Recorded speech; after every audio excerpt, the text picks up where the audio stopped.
Di dalam kalender Hijriah itu ada 4 yang disebut Al-Ashhurul Hurum, 4 bulan yang mulia.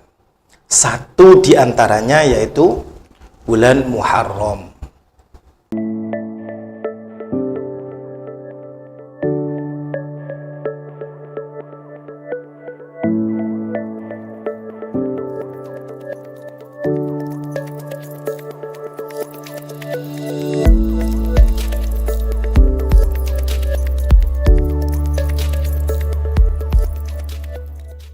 Assalamualaikum warahmatullahi wabarakatuh. Waalaikumsalam. Bismillah, walhamdulillah, wala hawla wala quwata illa billah, ma ba'da.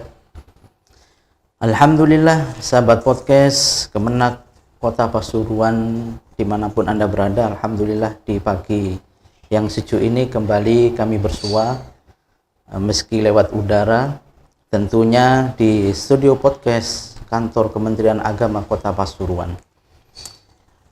Di pagi yang istimewa ini, seiring dengan bulan yang mulia, yaitu bulan Muharram, kembali kami menyapa sahabat podcast semua.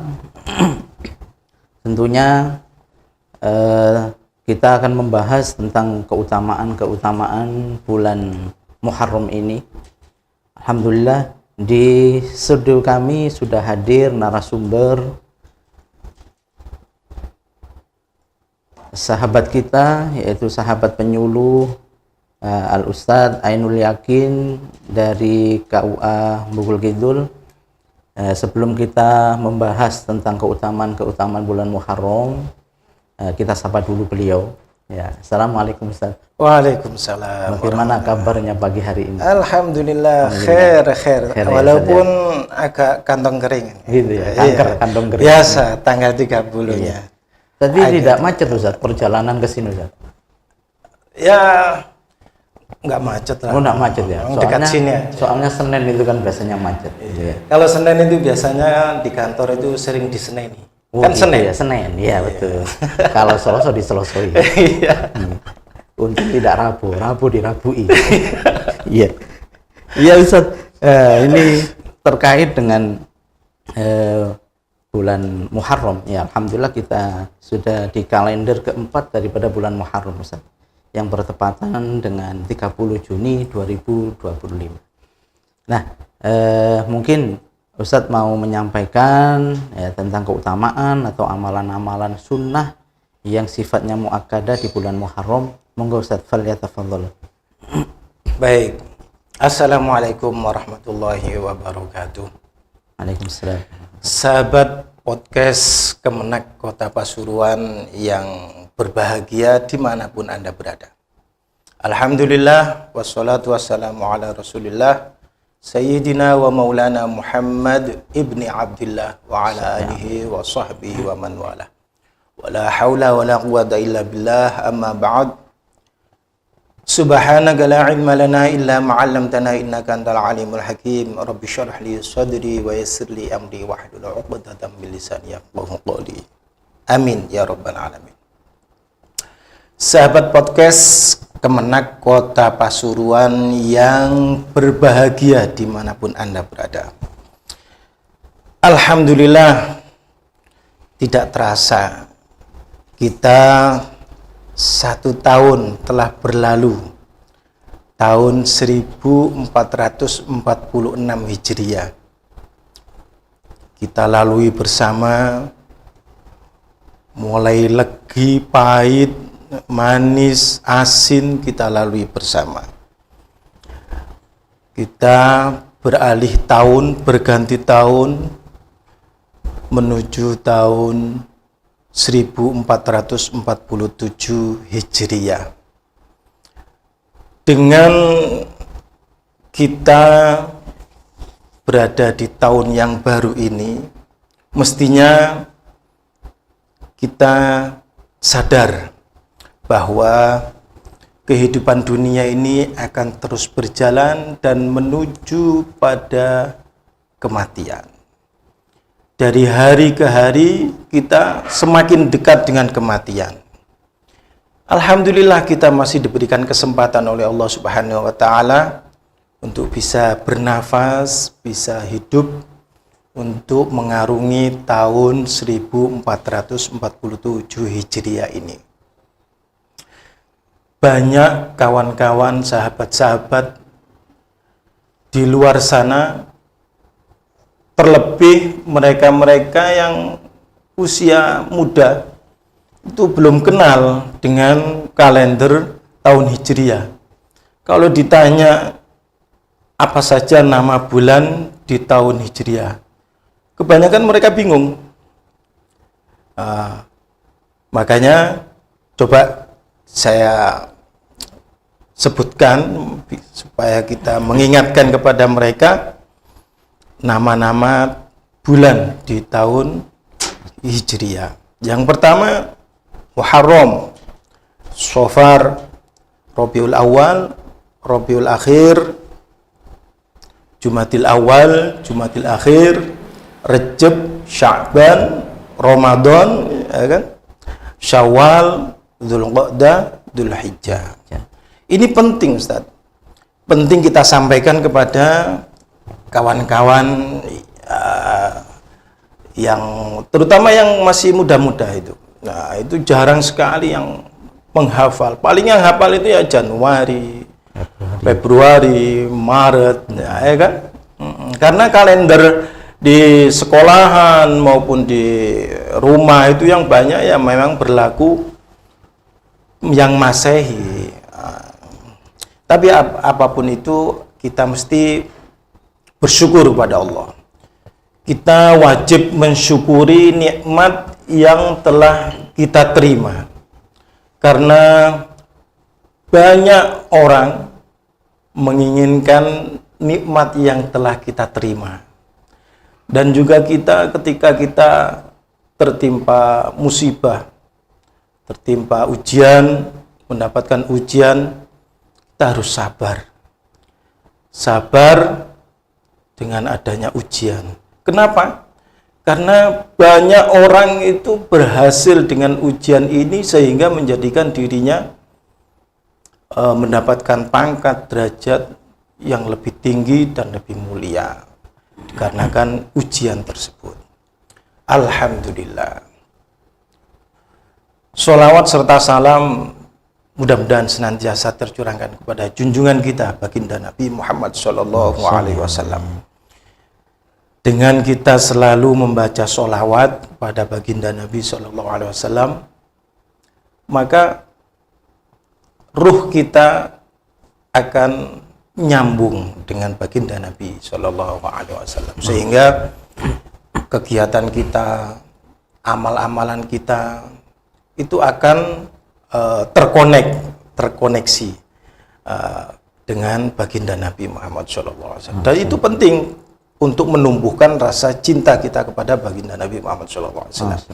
Sahabat podcast Kemenak Kota Pasuruan yang berbahagia, tadi di awal sudah kita sampaikan bahwa kita telah memasuki tahun baru Hijriah, Muharram, yang diawali dengan Muharram. Allah Subhanahu wa ta'ala telah memberikan kemudahan kepada umatnya dengan memberikan di awal tahun dengan bulan yang istimewa, yaitu bulan Muharram. Di dalam kalender Hijriah itu ada 4 yang disebut Al-Ashhurul Hurum, 4 bulan yang mulia. Satu di antaranya yaitu bulan Muharram. Yang lain Dzulqa'dah, Dzulhijjah, kemudian yang terakhir Rajab. 3 bersamaan, 1 terpisah. Dzulqa'dah, Dzulhijjah, Muharram berurutan. 1 terpisah yaitu bulan Rajab.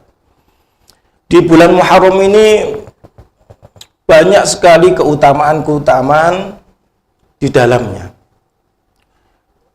Kalau kita sebutkan semua tentunya banyak sekali, tapi ada beberapa yang akan kita sampaikan. Di antaranya keutamaan dari bulan Muharram, yaitu bulan Muharram ini adalah bulan yang dimuliakan oleh Allah Subhanahu wa taala, termasuk satu dari 4 al-Ashhurul Hurum. Sebagaimana firman Allah Subhanahu wa taala di surat At-Taubah ayat 36, "Inna iddatash syuhuri 'indallahi 12 syahran fi kitabillahi yauma khalaqas samawati wal ard minha arba'atun hurum." Sesungguhnya bilangan bulan pada sisi Allah Subhanahu wa taala adalah 12 bulan. Dengan ketetapan Allah di waktu Allah menciptakan langit dan bumi. Di antaranya 4 bulan haram. Itulah ketetapan agama yang lurus. Surat At-Taubah ayat 36. Nah, satu dari 4 yang disebutkan dalam ayat itu adalah Muharram.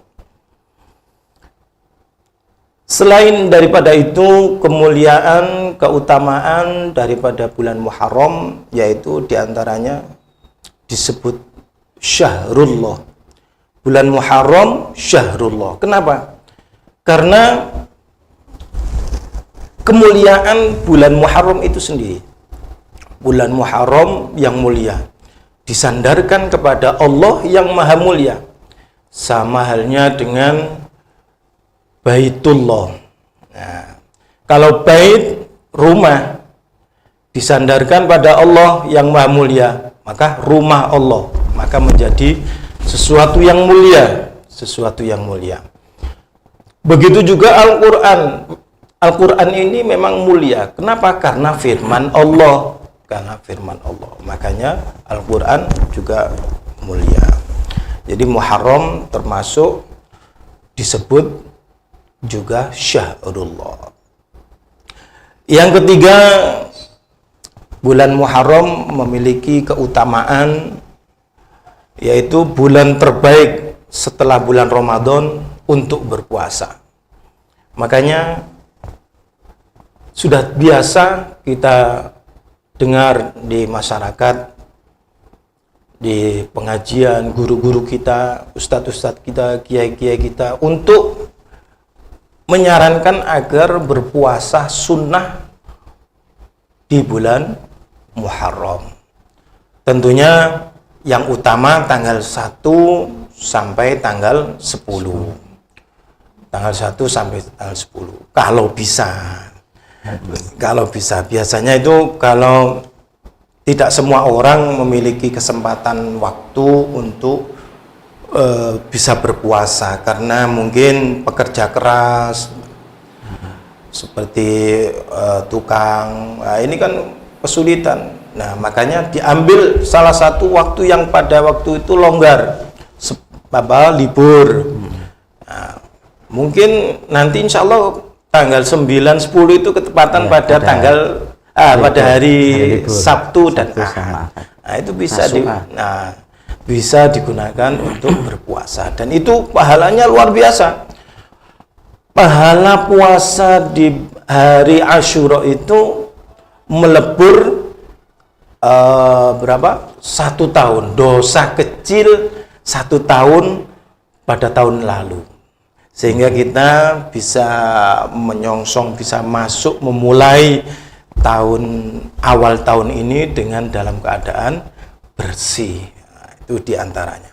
Tapi ada keutamaan bulan Muharram ini yang luar biasa. Di antaranya yang luar biasa ini disampaikan di dalam beberapa kitab bahwa hari Asyura tanggal 10 di bulan Muharram ini itu banyak peristiwa yang luar biasa yang terjadi pada hari itu, pada tanggal 10 Muharram. Dan itu terjadi pada para nabi. Tidak hanya para nabi, juga termasuk cucu dari baginda Nabi Muhammad SAW.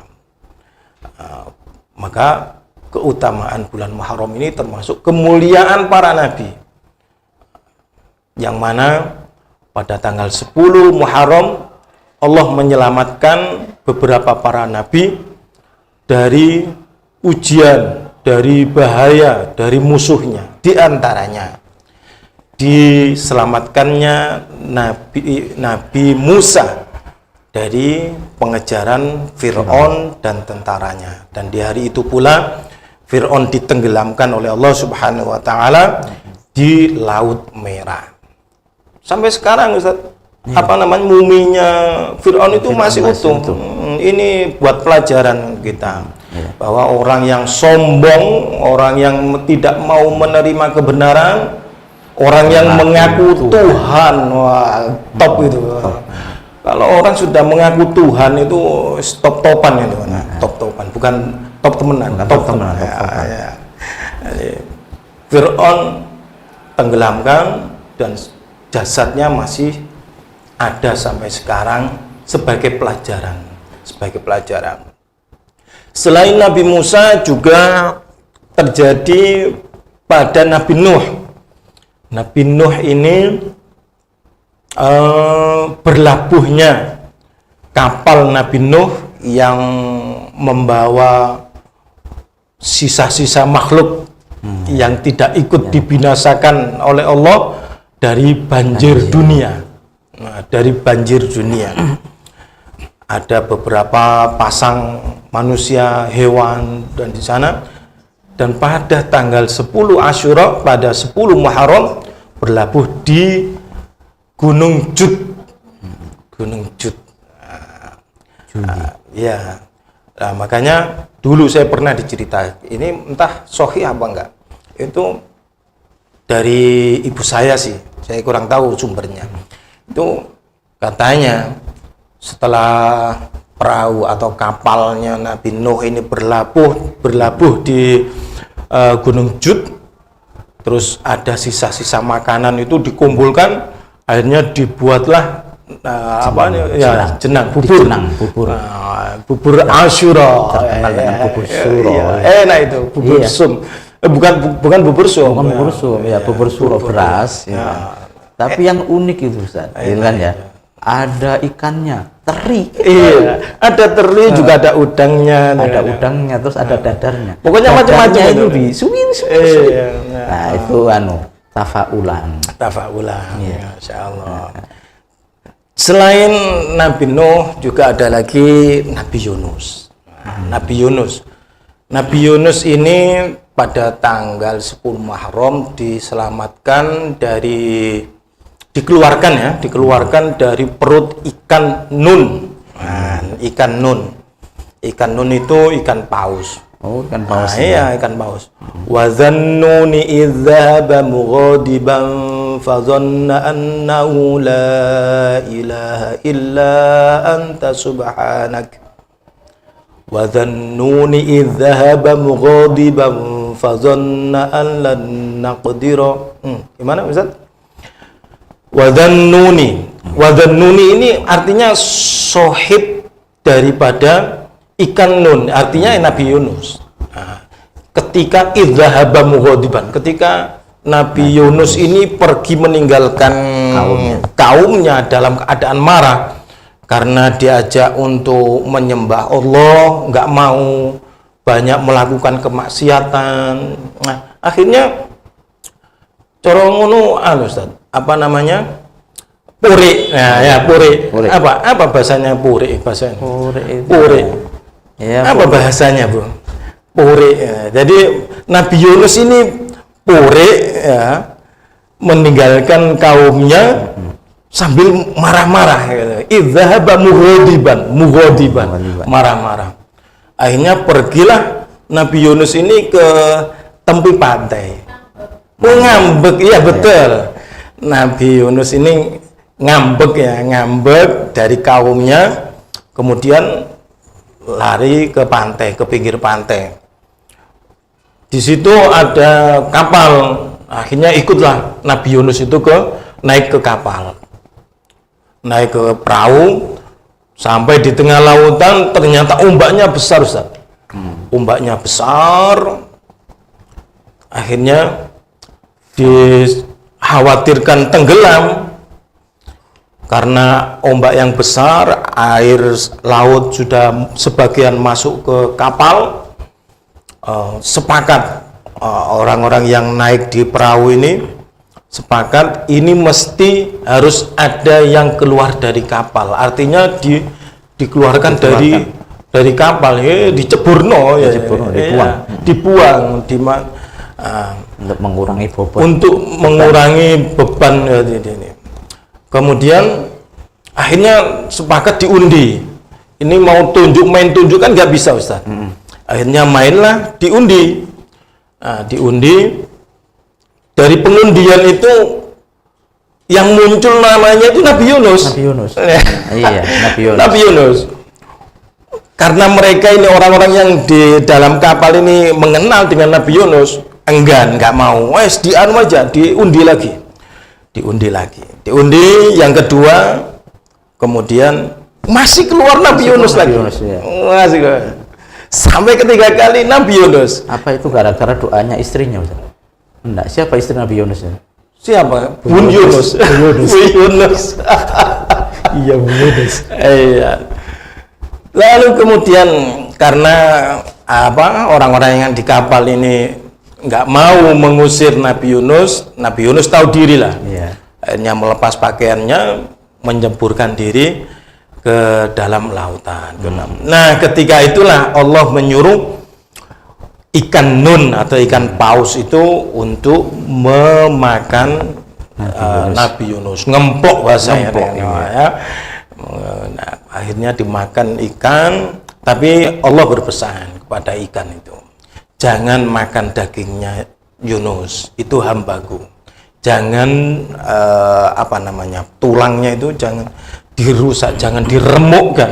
Ada dan diremukkan ikan tulangnya ya. Nabi Yunus. Nah, akhirnya dibawa oleh ikan paus ini ke dalam lautan yang sangat dalam.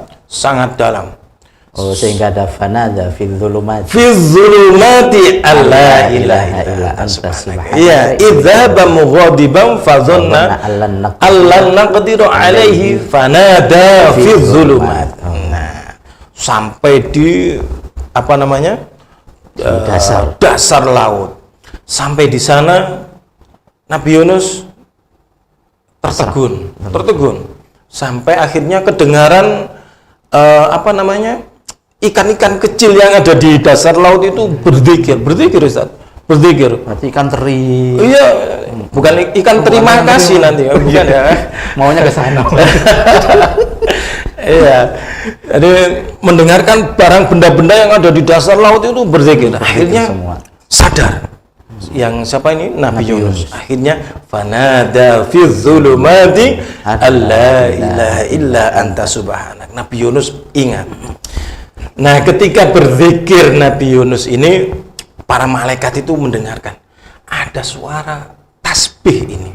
Di mana ini? Bingung yang namanya siapa? Malaikat ini di mana? Ada remeng-remeng. Oh, bahasa. Suaranya kecil gitu loh. Kalau lampu kan redup-redup. Kalau suara itu apa? Suara sayup-sayup. Nah, sayup mericik. Ya, air ini. Sayup-sayup terdengar suara tasbihnya Nabi Yunus. Akhirnya yang malaikat ini matur ke Allah. Itu lantunan tasbih. Lantunan tasbih ya. Bukan tabrakan tasbih kecil. Oh, bukan. Itu ucapan tasbih. Iya. Bukan tasbih cetekan itu, bukan. Kemudian malaikat itu matur ke Allah Azza wa Jalla. Ya Allah, saya mendengar suara bacaan tasbih, tapi suaranya kecil sekali. Sayup-sayup terdengar itu. Akhirnya dijawab oleh Allah, itu suara hambaku Yunus. Dia sekarang ada di dasar laut di dalam perut ikan. Aku penjarakan di sana. Loh, Nabi Yunus hambamu itu telah memujimu, membaca tasbih. Bukankah engkau maha penyayang, maha pengampun. Akankah engkau selamatkan Nabi Yunus? Akhirnya Allah memerintahkan untuk kepada ikan nun atau ikan paus tadi untuk mengeluarkan Nabi Yunus. Nah, lalu dilemparkan ke daratan. Nah, pas diselamatkan itu pada tanggal 10 Muharram atau yang umum disebut Asyura. Ya. Masih banyak Ustaz. Ini kalau diceritakan panjang ini, mau dilanjutkan lagi ya. Iya. Katanya tadi kan sampai 3 jam gitu kan. Iya. Cerita lagi ada lagi Nabi Ayub itu. Wah, lebih seru lagi. Iya. Tapi ngomong-ngomong tentang Muharram, Ustaz. Iya. Muharram itu kan kalau mengutip ungkapannya Sayyidina Umar, beliau mengatakan hasibu anfusakum qabla an tuhasabu. Jadi momentum untuk kita mengintrospeksi diri gitu ya, di bulan Muharram, karena awal dari bulan pertama di tahun Hijriah. Biasanya kan kalau awal-awal itu biasanya orang-orang kan mengukur bagaimana tahun yang lalu itu berhasil atau tidak. Nah, itu kan dilihat di awal tahun itu. Makanya tahun baru itu bisa bermakna, tahun yang lama itu bisa bermakna ketika semua target itu bisa dikejar, gitu ya. Iya, betul. Tapi ketika tahun baru biasa-biasa saja karena memang tidak ada target, gitu ya. Makanya biasanya kan kalau kita di Kemenak itu kan ada istilah SKP. Ya, SKP itu sasaran kerja pegawai. Ya. Terus tidak harus berhenti di SKP saja sebenarnya, tidak harus berhenti di sasaran kerja pegawai saja. Tapi kita juga memikirkan bagaimana sasaran kerja akhirat atau SKA, gitu ya. Karena apa? Kita di pegawai ini, kita kalau ujur sudah pasti dapat. Ujur sudah pasti dapat. Tapi kita SKA ini, sasaran kerja akhirat, ini belum tentu kita dapat ajrun, gitu ya. Makanya bagaimana cara mengkorelasikan ya sasaran kerja pegawai yang kita sudah pasti dapat ujroh, dan bagaimana kita bekerja di Kemenak ini bisa berdampak kita mendapatkan ajrun yang nanti ketika kita di akhirat itu akan dituduh, enggak? Ya, seperti itu. Bagaimana korelasi gitu ya, menggabungkan bagaimana kita niat kita kerja di Kemenak ini gitu ya, tapi berdampak kita mendapatkan pahala di akhirat. Monggo Ustaz. Ya. Masya Allah, luar biasa. Gini Ustaz ya, Rasulullah Sallallahu Alaihi Wasallam itu pernah bersabda, Al-Kayyis man dana nafsahu wa amila lima ba'dal maut, wal ajiz man atba'a nafsahu hawaha wa tamanna 'ala Allah. Al-Kayyis, orang yang cerdas, orang yang mau berpikir, adalah orang yang memperhitungkan dirinya dan beramal untuk setelah kematian, artinya akhirat. Dan orang yang lemah adalah orang yang mengikuti hawa nafsunya lalu berangan-angan kepada rahmat Allah. Artinya begini Ustaz, di Al-Quran juga disebutkan firman Allah, wabtawi fima atakallahu darul akhirata wala tansa nasibaka minat dunya wa ahsin kama ahsanallahu ilaika wala tabghil fasada fil ardh. Artinya ketika kita menjalani kehidupan di dunia ini mesti berimbang Ustaz. Kita harus tahu tujuan kita hidup, itu paling inti. Tujuan hidup kita dihidupkan, diciptakan oleh Allah Subhanahu wa taala, itu tujuannya adalah untuk beribadah. Wa ma khalaqtul jinna wal insa illa liya'budun. Tujuannya adalah beribadah. Lah adapun untuk duniawi ini hanya gemerlap, hanya pelengkap. Atau kita bisa sebut dengan fasilitas. fasilitas. Iya, fasilitas yang disediakan oleh Allah untuk dipergunakan mencari bekal akhirat. Kan gitu Ustaz ya. Dunia. Ya. Makanya harus berimbang. Kita mesti berimbang. Kita tetap berpikir tentang dunia. Kita tidak bisa benci dunia. Orang itu kadang salah menafsirkan, salah anggapan bahwa kita itu zuhud itu berarti tidak butuh dunia, tidak mau dengan dunia. Tidak begitu. Kalau kita tidak mau dunia, ya ngapain di dunia kan gitu kan. Kalau kita berada di dunia ya kita mestinya ya makan, ya berpakaian, apapun yang ada di dunia ini mesti kita amalkan. Tapi yang dimaksud zuhud itu tidak mencintai dunia itu, tidak terobsesi dengan dunia itu. Nah, kita sebagai pegawai Kemenak itu biasanya di awal tahun itu mesti ada menyusun namanya sasaran kerja pegawai itu ya kan. Memang benar itu Ustaz. Kalau kita ingin bekerja yang terukur dan profesional, itu mesti kita punya perencanaan, kemudian target-target yang pasti, yang bisa kita ukur dengan kemampuan kita. Betul, ya. Nah, itu mesti kita kerjakan. Kalau kita di kantor Kemenak ini harus membuat SKP, dan ini berlakunya hanya di dunia sampai kita pensiun. Kalau kita sebagai penyuluh ini berarti sampai 58 ya kan? 58. Sedangkan akhirat ini berlakunya ila yaumil qiyamah, selama-lamanya. Makanya kita mesti berimbang, tidak menyisihkan, tidak hanya mementingkan dunia, tapi juga memikirkan akhirat. Kita juga mementingkan akhirat, terutama akhirat yang penting Ustaz. Kita jangan mikir hanya cuan saja. Cuan akhirat itu juga perlu juga Ustaz. Nah, makanya ada sasaran kinerja akhirat. Ya kan? SKA. Ini penting itu. Tapi sebetulnya Ustaz, ulama kita, Al-Imam Ghazali di dalam kitabnya Bidayatul Hidayah, itu sudah menyusunkan itu Ustaz, membuat susunan sasaran kinerja akhirat itu sudah Ustaz. Ya, planningnya itu sudah harian,